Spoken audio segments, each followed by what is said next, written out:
Hello and welcome back to my channel. In today's video, I will show you how to fix the SEP app not working correctly. So let's get started. So here I can see the SEP mobile app. So if it's not work, then you have to follow this instruction. Just click and hold that here. Then here you have to click on this I button. Okay. Then here you have to scroll down at the last and then you have to click on app detail in store. So when you will just click on here, then you will just redirect it to the Google Play Store. Just click on here.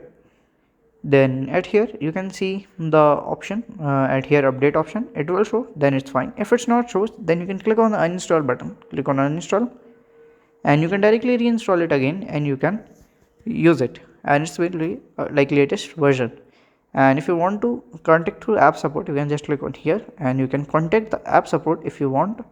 And if you want to give rating from here, you can give it. So if you find this video helpful, make sure you like, subscribe and share the video. Thank you for watching.